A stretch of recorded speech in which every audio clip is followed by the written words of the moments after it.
Hi, everyone, and welcome to SoulShift. I'm Allie Anderson, and I'm your host today. And today's episode is a little bit different because my usual co-hosts, Christine and Mindy, are not able to join us today due to unforeseen circumstances.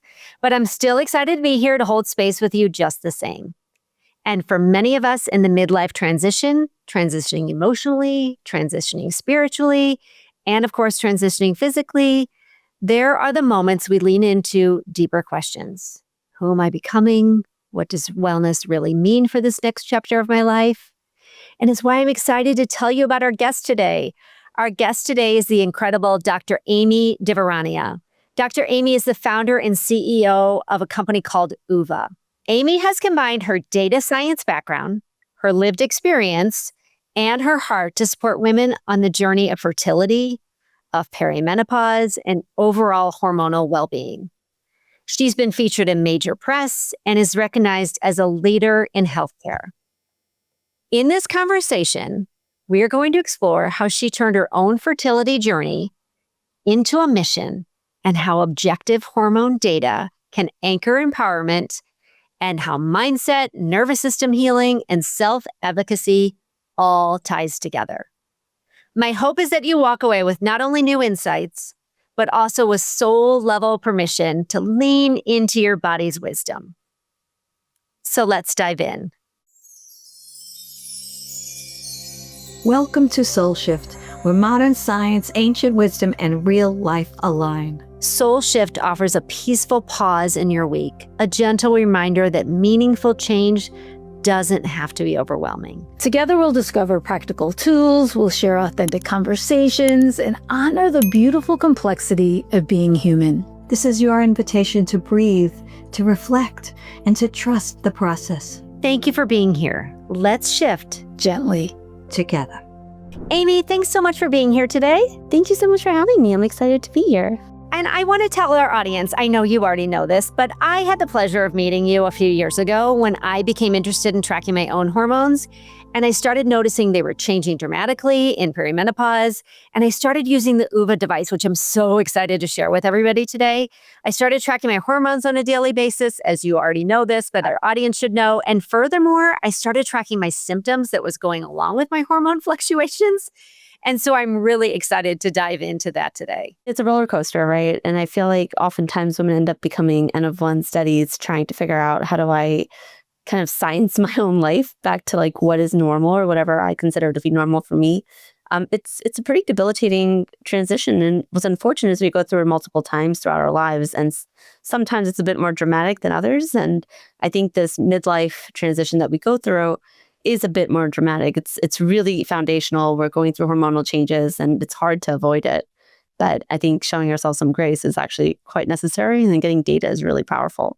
It's so true. And I love what you said, N of one study, because that is what I found with myself and with my clients. Every time I would start to understand perimenopause, even before I was actually in or like knew I was in perimenopause, I'd be like, I had it figured out. Now I know. And then the next client would come along and I was like, oh my gosh, this is totally different than the last client. And as I went through it with myself, continue to go through it with my clients, I realized each one of us is different.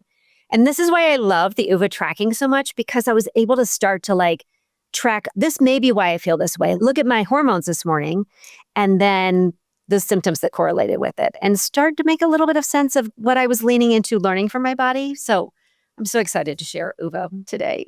Before we dive into all things hormones, because I can get off track with that pretty easily, can you tell us a little bit about your wellness journey and what led you to creating Oova? Yeah, sure. So my journey's a bit interesting. From my first period, I've struggled with irregular cycles.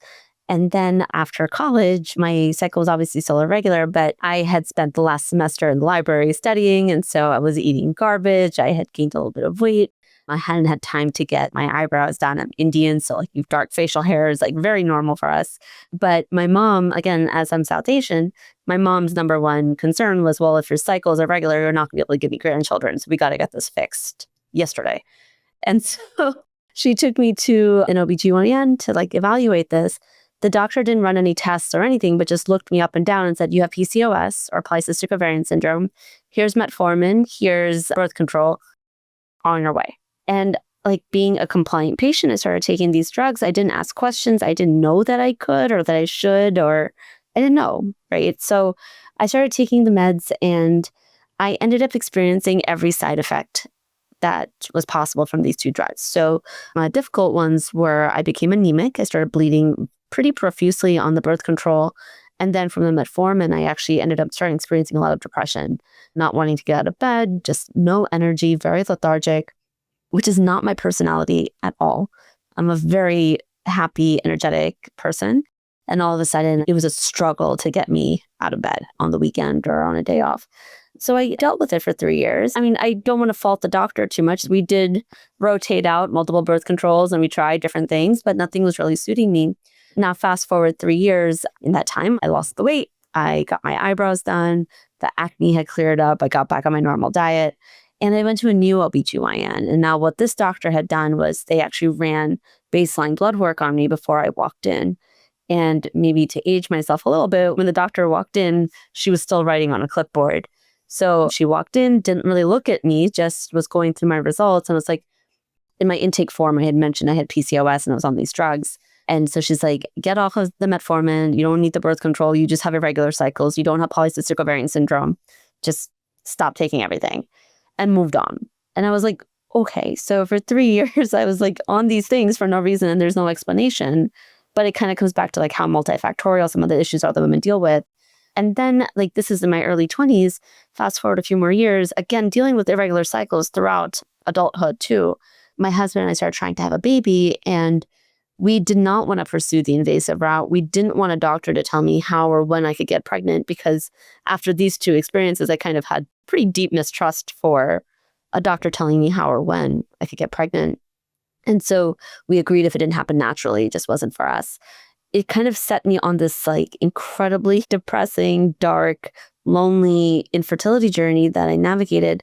Luckily, I had a happy ending at the end. I have a wonderful 7-year-old boy now, but it was a really eye-opening period because what I realized is that the journey that I was navigating in that moment was really not that different from the other two journeys I had to experience earlier in life. And they were both really embedded in the fact that I didn't have data about my body. I didn't understand my hormones, and my hormones were really dictating everything that I was experiencing. Had I had that data, I would have been so much more empowered to make the right decisions for my body, advocate for myself, and then even challenge and ask the right questions, right? And so that's what our goal with Oova is. How do I help women navigate their health journey from a position of power where you're armed with data? That is the most valuable asset you can have. So we're not trying to battle the doctors here or the medical system. We're trying to walk into a doctor's office informed and be able to advocate rather than walking in lost and defeated. It's a very different patient experience for both the patient themselves and also the doctor. So we're really trying to influence that in the best way. Amy, wow, thank you. I'll begin by saying thank you for creating this product for all of us. And thank you for sharing your story. And when I hear you show that story, I think so many feelings surfaced for me. I hear the pain of infertility. I hear the strength of taking action. And you were like, I'm going to figure out what's going on and I'm going to take this into my own hands. And I love that you did that to combat your own infertility. And I hear bravery of creating a product that's helping other women. And I thank you for that because there's so many of us that really need this product and can learn so much from tracking the data. We listen to our own bodies every day, but sometimes we need that extra information so that we have the data to support us. So thank you for sharing that. Can you unpack a little bit about what the Oova tool is? What does it look like? How do we use it? And how is it different from other hormone tracking? Yeah, absolutely. Hormone tracking is not a novel concept, right? Like when you go to your doctor's office, you get blood work done. What are they looking at? They're looking at your hormones. They're looking at different biomarkers to see what the absolute levels are. The problem is, though, when you're talking about certain hormones, they're not the same level every single day. They fluctuate on a daily basis because they're following our menstrual cycle. There is somewhat predictable pattern that these hormones are behaving to initiate certain motions in our cycle, like releasing an egg or having a period and being able to get pregnant or experiencing certain symptoms. Like it starts to scale pretty quickly, but it's all driven by those hormones. So what we set out to do was figure out a way to get women that granular daily data with clinical accuracy in the most non-invasive way in the privacy of their own home and in real time. So I know, sounds crazy, but those are the 5 big pillars that we kind of set for ourselves as we kind of embarked on this journey of building Oova. So what we've developed today is an at-home platform that monitors luteinizing hormone, progesterone, and estrogen quantitatively, so meaning you get an actual value, a number, not a smiley face or a line. You're getting an actual number out to 2 decimal places. And it's done quite easily. It's done through urine. You basically collect a sample in a cup. You dip the appropriate hormone test in. This is what it looks like. I'll describe it for our audio listeners here. But it's basically, form factor is very similar to a pregnancy test. There's a sample pad, a cartridge that has a QR code on it, and then a window that will show you 1, 2, or 3 lines, depending on which hormones you're monitoring. Think of a COVID test. It's kind of similar in form factor to that. But basically, you would dip the appropriate hormone test in the urine sample, wait 10 minutes, and then scan it with your phone. So we don't have a device. We don't have any attachments on our phones. You use these amazing cameras that we're carrying around every single day. And then within seconds, you'll actually get your quantitative results in our app. And then the beauty of the entire platform is that it is HIPAA compliant. So if you're working with a clinician, you can share the data with your clinical team in real time so that you're really in sync when it comes to your body. We're all going to end up being N of 1 studies at some point in our health span. It's inevitable. We're all different. We have to embrace that. But how can we actually help our clinicians help us in the best way? And that's with data. That's incredible. I'm thinking about opening my app so I could share with other people what the data looks like, because the data to me is so powerful. I love to pee on my little stick in the morning and then to scan my QR code. And I am going to take a minute here and pull up my data just so I can show people what it might look like. And yeah, this is just for the camera here, for those of us that are, I don't know if you can see that or not, but you can see what my hormones have done. And that's pretty steady because I'm on hormone replacement therapy, but you can see if your hormones are changing. And I think that's really cool and really powerful information for me personally. It has been really powerful, especially as I've been transitioning in this menopause stage. So thank you. Yeah, of course. And I think it's not just about like the hormone levels, right? It's about looking at the trend over time. And so being able to correlate like what symptoms and the experiences that you're having to those hormone patterns is so critical because it's all intertwined. Like, of course, you might have some days that are very stressful. I mean, if you look back at your life and let's say you had this like diary that was auto-logging every single thing that ever happened to you, you would notice that on the days that or the periods in your life where you were very stressed out, your cycle was probably really irregular. But because you were dealing with that life event or that experience, you weren't paying attention to your cycle, right? And so now as we're going through perimenopause, all of a sudden we're so laser focused on all these things that might mean I'm in perimenopause and it's perimenopause that's causing it, but it could also be life. And can we kind of tease that out a bit? And Oova is really working hard to be able to give you that objective lens into what is happening in your overall health and what is driven by life experiences. It's not an easy separation to make because they're pretty intertwined. Definitely, for sure. Well, can you talk into that a little bit more about what Oova's teasing out and what patterns you're finding? I know you and I in the past have talked about the pattern with sleep and estrogen. And is anything else that you're finding or you could share with our audience? Yeah, you guys should all check that research out. That was the first piece of perimenopause research that we presented at the Menopause Society conference. And Ali, you were really kind to support us in that. Yes, so let's talk about perimenopause for a second. If you think about perimenopause, right, like why is this such a complicated phase? It's because when you think about a woman's like fifth vital sign, which is her menstrual cycle, it is called a cycle for a reason. It's following a predictable path, right? As I mentioned earlier, those hormones are behaving in a certain particular way. It's causing certain things to happen. Well, what's happening in perimenopause is that cycle is becoming irregular. It's becoming a bit more erratic because now these hormones that were so well balanced at one point are no longer balanced.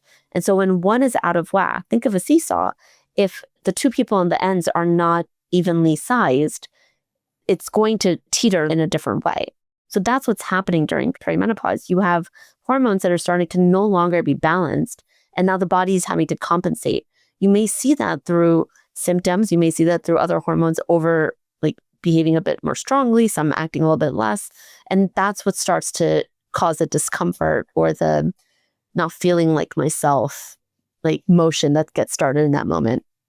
The other problem is that this isn't an overnight thing. It's not like a cold that you shrug off by taking some NyQuil and then a week later you're fine. This is something that goes on for 7 to 10 years. And that's a pretty significant chunk of time for you to not feel like myself. And like if you go on Reddit, I mean, there's all these like threads where it's like, okay, let's mourn the person I was before perimenopause and embrace who I am today. Great concept, super hard to do because I mean, I just spent 40 years loving the person that I grew myself to be. And now you're telling me to mourn that person. No, I'm not ready yet. it's a bit difficult, but I think we can laugh about this and say oh my gosh, they have no idea what they're talking about. There is some truth to it because now physiologically you are not the same person that you were before you started this transition. So now we set that stage, right? Now, on the clinical side, there's a bit of a disservice to women that's been happening lately where doctors just aren't trained in treating women that are going through this transition. And why is that? When you look at any research, I know there's a stat going on that women weren't required to be in clinical studies until 1993.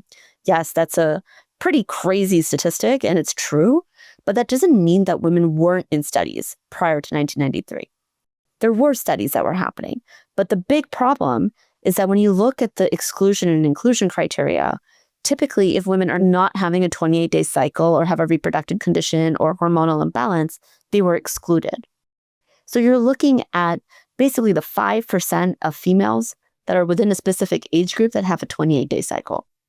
You're really excluding the normal woman who does not have that 28-day cycle. So we don't have a lot of insight.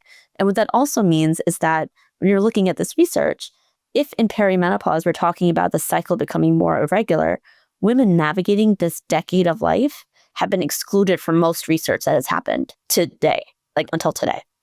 That's a massive hole that we have to fill with more information, more data, and more research, right? That's the other lens that I want us to be aware of. Well, what did happen is that, and I think this is a very exciting development that has happened with Oova, and we're really excited that societies like the Menopause Society and other organizations are really showing interest in this too. There were these clinicians, and I say this jokingly, but if you look up the paper, it's true. You had these clinicians that were experts in menopause. They were specifically treating women that were going through this midlife transition, and they locked themselves in a room and said, okay, we are going to define stages of reproduction for a woman. So what they did is they came up with this criteria called a straw plus 10 reproductive staging criteria. And it goes from a woman's first period, so puberty, all the way to postmenopause. So after she's had her last period and gone several years, even decades post that last period. And there's these finite stages that you kind of fall through. So menopause, let's say the day you have gone 365 days without a period is stage 0. Anything prior to that is negative. Anything higher than that, so postmenopause, is positive. Okay? So you'll have straw plus 1 plus 2 for menopause, and then anything negative is premenopause. Well, perimenopause, right, is straw minus 2 and minus 1. And clinically, what that means, and if just in layman's terms, straw minus 2 is early perimenopause, straw minus 1 is late perimenopause. Clinically, a woman who is falling into those criteria is given the diagnosis of perimenopause. But as I said, that period can last 7 to 12 years. So clinically, that woman is getting the same diagnosis, same treatment, same everything. But our hypothesis is that hormonally, she is very different. The woman entering perimenopause is very different than the patient that has gone 364 days without a period and is entering menopause tomorrow.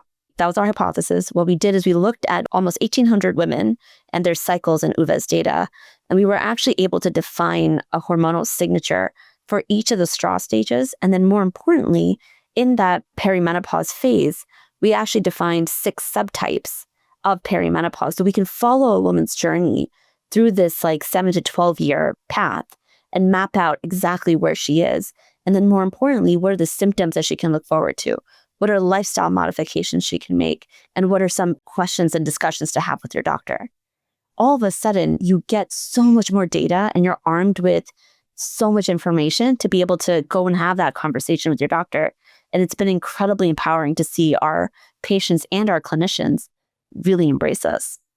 This is incredible what you're doing for women. Thank you. Can a woman access that information that you're finding? And can they access even the questions that they might be able to present to their doctor? That's exactly right. So right now, the algorithm requires you to monitor with 3 cycles. They don't have to be consecutive, but the more data we capture, the better. But after monitoring with 3 cycles of Oova with 88% accuracy, we can actually predict exactly where you are in perimenopause. And then you get this readout or report that you can generate that has all this information to share with your doctor. Oh, Amy, such a gift to women. Thank you. It certainly doesn't replace intuition. It doesn't replace personal soul work, but I do really believe that having the data really anchors where we are. and really gives us empowerment to know that our bodies are changing and it's okay that we feel different, and to like really know where we feel, and gives us the data to be able to go present to our doctor with the level of intelligence to be able to have a conversation back and forth of, this is what I'm going through right now. That's exactly right. I'm sure you can experience this too. Like the patient walking into your office going like, I just don't feel right. Like I don't feel good. It's really hard to treat versus somebody saying like, my estrogen is so erratic. My progesterone is not going up. It doesn't look like I'm ovulating. Like, how do we solve for this? She's speaking a language that you are trained to understand and deal with. Not feeling like myself is really hard to treat. It could be like GI issues. It could be mental issues. There's so many things it could be. But hormones, man, you're starting to peel that onion back with a lot of power. Yeah, you're right. And the not feeling like myself, we all certainly on SoulShift, we honor that sort of that space of like, I just don't feel like myself, and that's okay. But gosh, when you can say like, I think I have some data to support why I don't feel like myself is really powerful. Yeah. And the great thing is that like going back to the research that you and I looked at, we've had women that are saying like, I don't feel like myself. When you start to peel that onion back, it's like, well, I'm just not getting good sleep. And then when you start seeing their hormone data, it's like, oh, well, look, on the days that your estrogen was plummeting, you experienced less than 3 hours of sleep. Of course, you're not feeling good on those days. And now there's something to do, right? If I'm taking a topical estrogen, or you talk to your doctor, of course, there's things that you can do to alleviate the discomfort that we're experiencing. And if I can look at my hormone data and then like do something to get a full night's sleep and then be functional with my child the next day, I'm doing it. Yeah, for sure. For sure. That's great. And I think when you can go into your doctor, your medical practitioner with data, I think you're taken a little bit more seriously, and then they can actually give you the appropriate medication or support that your body might need for that time in your life. And it's not always medication. You could also do lifestyle things that can be so impactful. I think a lot of women, we see this in our user base, are a bit hesitant to go see a doctor about it because their first question is, I'm in perimenopause. I don't want to go on HRT. Well, okay, well, one, are we in perimenopause? And then two, it's not, I'm in perimenopause, I need HRT. It's, I'm in perimenopause. What am I struggling with? And what are things that I can do to alleviate that? There's a lot of steps that you can take. And I think a lot of folks are just jumping to, like, they're leapfrogging a lot of those minor steps. And there's a lot that we can do in the intermediate stage that it's a good balance that you can find for yourself for sure. Amy, I'm so glad you brought that up, because in my practice, that's exactly what I do. I work on nutrition and lifestyle, and then the medical practitioners take care of any medications that need to be given.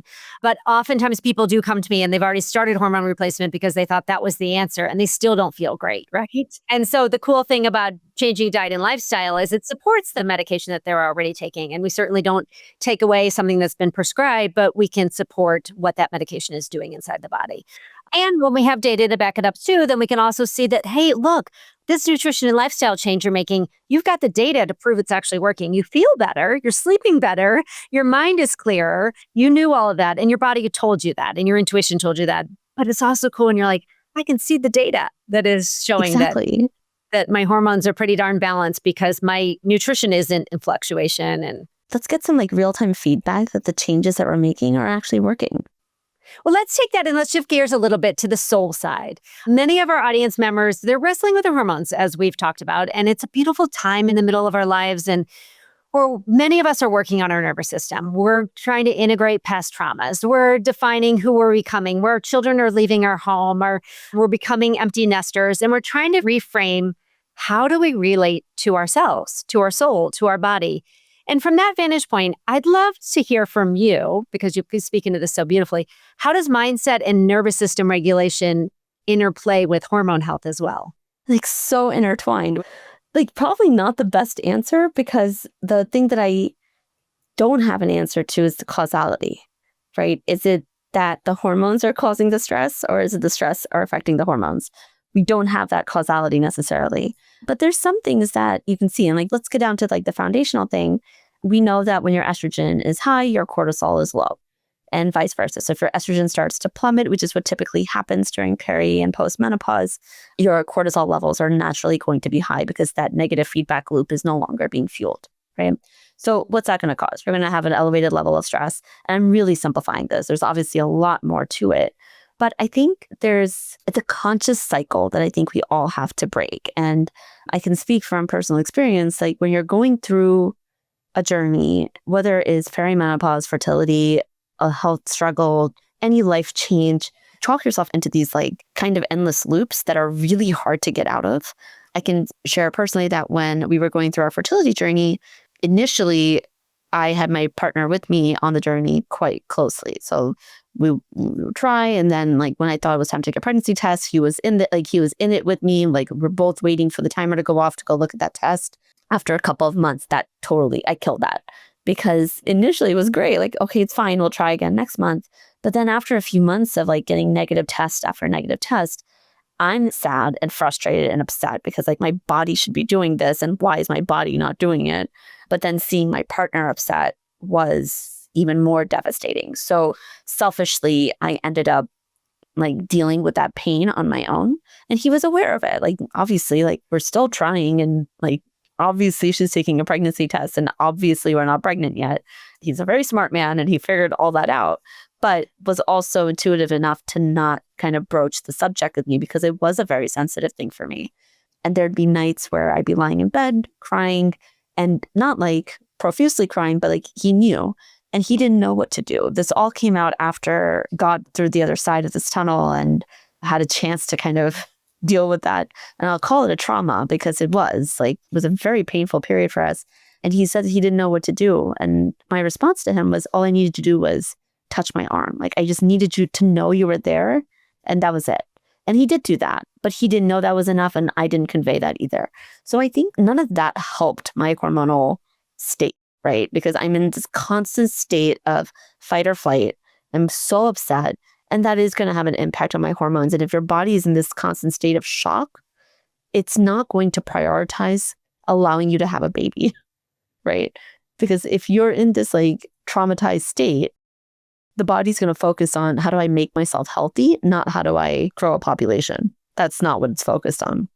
And so I think these other transitions that we all navigate, it does start from the mind. We have to kind of be like, okay, let's embrace this new transition or this new journey that we're about to embark on. I don't like to call it a transition.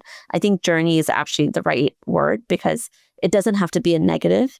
I think transition currently has this like negative connotation to it, but it is a journey. It has to be a conscious thing. It won't happen on its own. Most women are not going through this journey within a couple of days or a month or a week. Some might be really lucky and fly right through it, but more power to you. Unfortunately, most of us are not. And so how do we acknowledge that we're on this journey, set ourselves up with the right tools? I think like really doing this inner reflection is key as we're initiating any sort of journey. Think about like when you're thinking about changing jobs or getting married or growing a family, like you are thoughtful about these life changes and how you're going to approach it. We don't really apply that to our overall health. And so I think that's a really good step to take as we're starting to like initiate these new journeys. And then you're prepared and you know what gaps you have in this journey, what tools you need to have in your toolbox so you can get to the other side. Much easier said than done. I don't have the right way to do it. I'm still working on it.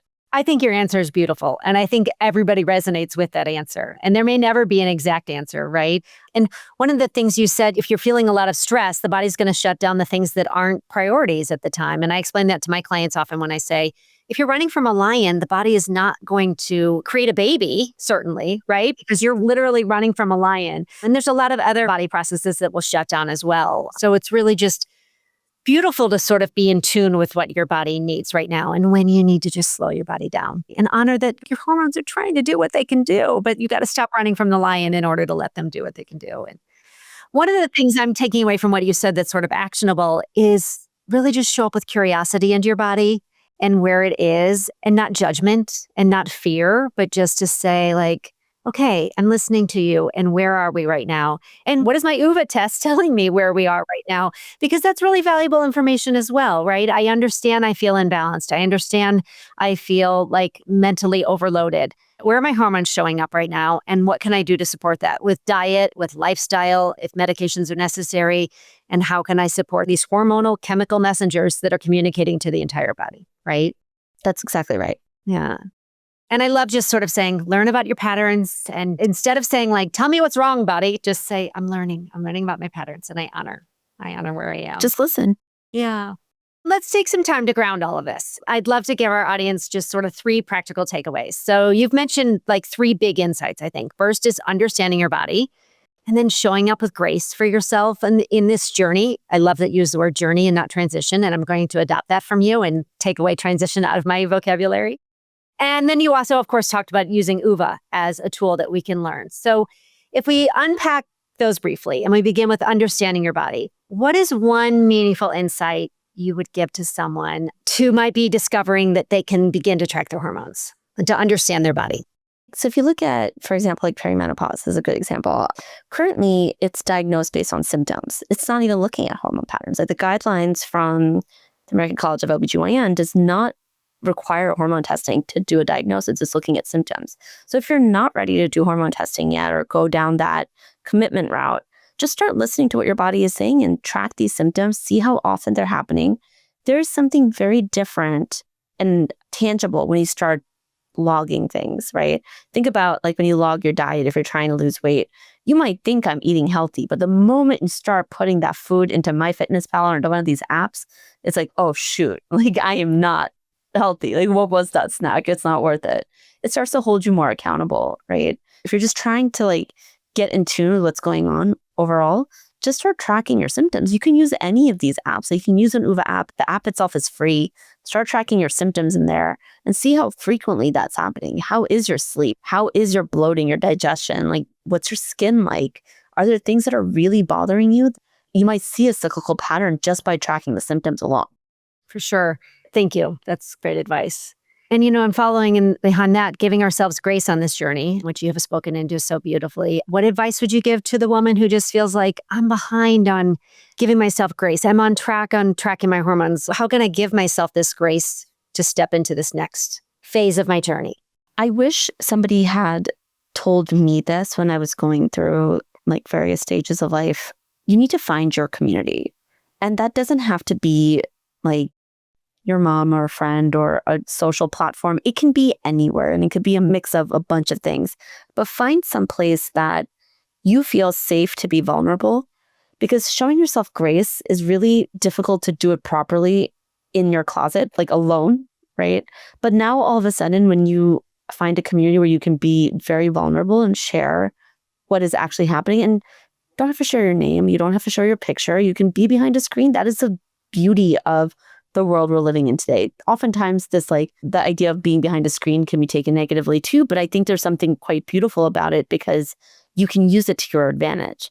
You don't have to disclose who you are, but if you're experiencing something that is a valid experience and you need to be able to own it, and even just sharing it anonymously, all of a sudden gives you ownership of that. Yeah. Find your community. I like that a lot. Especially women, we need our communities. Oh yeah. Yeah, it's good advice. And you can always consider me part of your community. I love hearing everyone's stories. It's like a delivery story, right? Whenever you talk to women about how they delivered their child, it's never the same thing. And it's never similar. It's so different. I'm like, are we not all in the same country?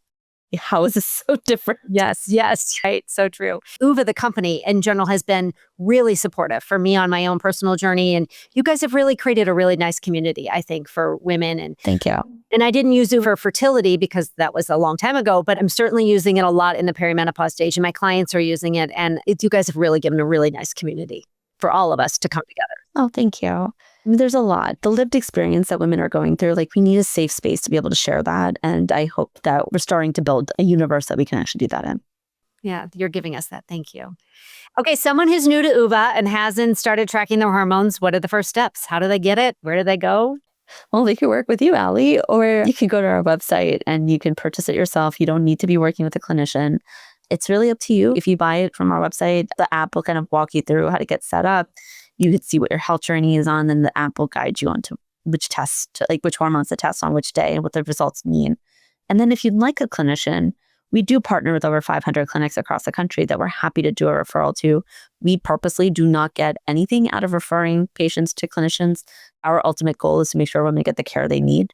So depending on whether you have reproductive disorders or what your conditions are, or whatever your situation is, our clinicians are amazing and specialize in a variety of things. So we will make a referral that is specific to your needs. And then it's up to you. You find who you feel the best, most comfortable with, who resonates with you, and hopefully you get the care that you need. But we just really want to be that bridge to help you get whatever services you need. Great. Amy, thank you for today. This has been such a fun conversation. I know our audience is loving this conversation, and I know they're going to want to dive in, and we'll be looking up Oova. I should spell Oova. It'll be in the show notes, of course, but Oova is Oova. So definitely check it out. And the website, if I remember correctly, is oova.life, right? Yes. Yes. We need to embrace life. Yes. I love that. So, Amy, as we close, I'd love for you to reflect. What is exciting on the next chapter of women's hormone health? It's a big topic right now with the new FDA announcement, and we're so excited about hormones right now. So what is exciting to you? I think being in this space right now is the biggest gift that I could have, because we are really at the forefront of creating change for women and making it better. Like, I talk to my mom all the time about how she navigated perimenopause and postmenopause. And her answer is, Amy, I just dealt with it. And just like brushing me off. I was like, well, that's not good enough. I'm not just dealing with it. And so I think we're in this really exciting moment where you have this new generation of women, like the millennials, yes, that are coming to age and saying like, no, we demand better, we deserve better. And the system is now being forced to respond. And that's why you saw that change happen with the FDA warning, where we removed the black box warning from estrogen-dominant HRT. It's a step. It is not the solution. It is a step. And so I think we're going to start to see a lot more of these steps being taken with data, with research and information, not just like out of fear, which is how I think it's been done historically. And so I think it's a really exciting time for us to be in this space and trying to influence what women's care should look like. Like, if you're interested in this, like, now is the time to get involved and really shape the healthcare system the way that you expect it to be for women for that next generation, because we definitely deserve better. For sure. And I love what you were saying too. I have quite a few clients that are in their early 30s, and I have quite a few teenage girl clients.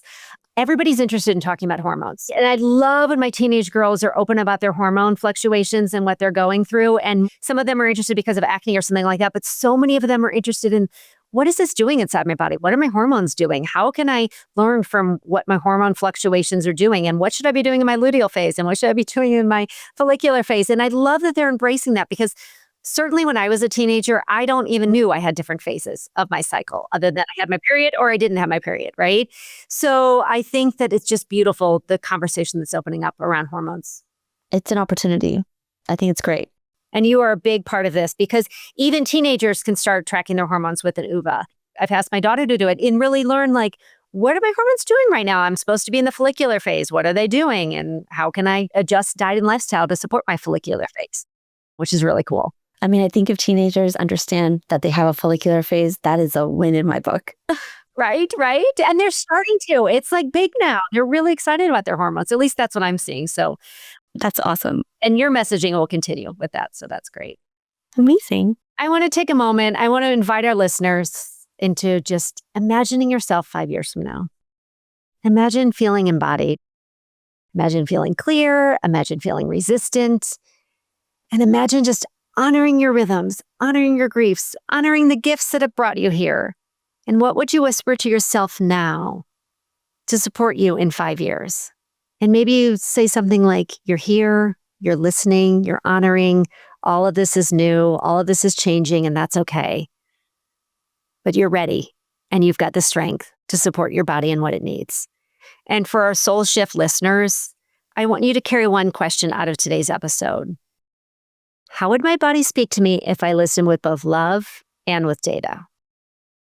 Use that question this week and journal on it. Invite it into your space a little bit. Amy, thank you so much for being here. Thank you deeply for sharing your knowledge, sharing your heart, sharing your story, sharing your vulnerable moments as well. They really touched me in a very special way. And I'm just grateful. I'm grateful for you. I'm grateful for knowing you on my own personal journey. And I'm really grateful for Oova and what Oova is going to do, what is doing and is going to do for hormones in women in general, from those that are just getting their first period to those that are getting their last period. So thank you for supporting us. Thank you so much for having me. It's been wonderful. Great. Thank you. Thank you for listening to SoulShift. I'm Allie, and whether you're navigating perimenopause, you're navigating fertility, or perhaps you're supporting a friend or a daughter who's navigating fertility, I invite you to honor your inner wisdom and then lead into the next version of you. You're in a beautiful place right now.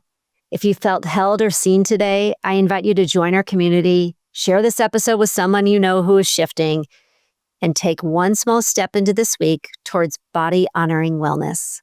And until next time, may your nervous system soften, your hormones align, and your soul soar. Thank you for sharing the sacred time today. We hope something in this conversation touched your heart and offered nourishment for your soul's journey. Remember, transformation is most effortless when it happens one tender shift at a time. Until next week, we invite you to carry one insight from today into your life. Not as a task. Think of it as a superpower to yourself. If something resonated, we'd love to hear from you. If you're joining us on YouTube, feel free to leave us a comment below. Your words ripple outward, offering connection and comfort to others walking this path beside you. If SoulShift feels like home, please subscribe and consider leaving us a review. Your support will help us reach more hearts that need to hear they're not alone. We're holding you in love, so know you're not alone. Your journey matters. May your heart be filled, and may your path be filled with grace.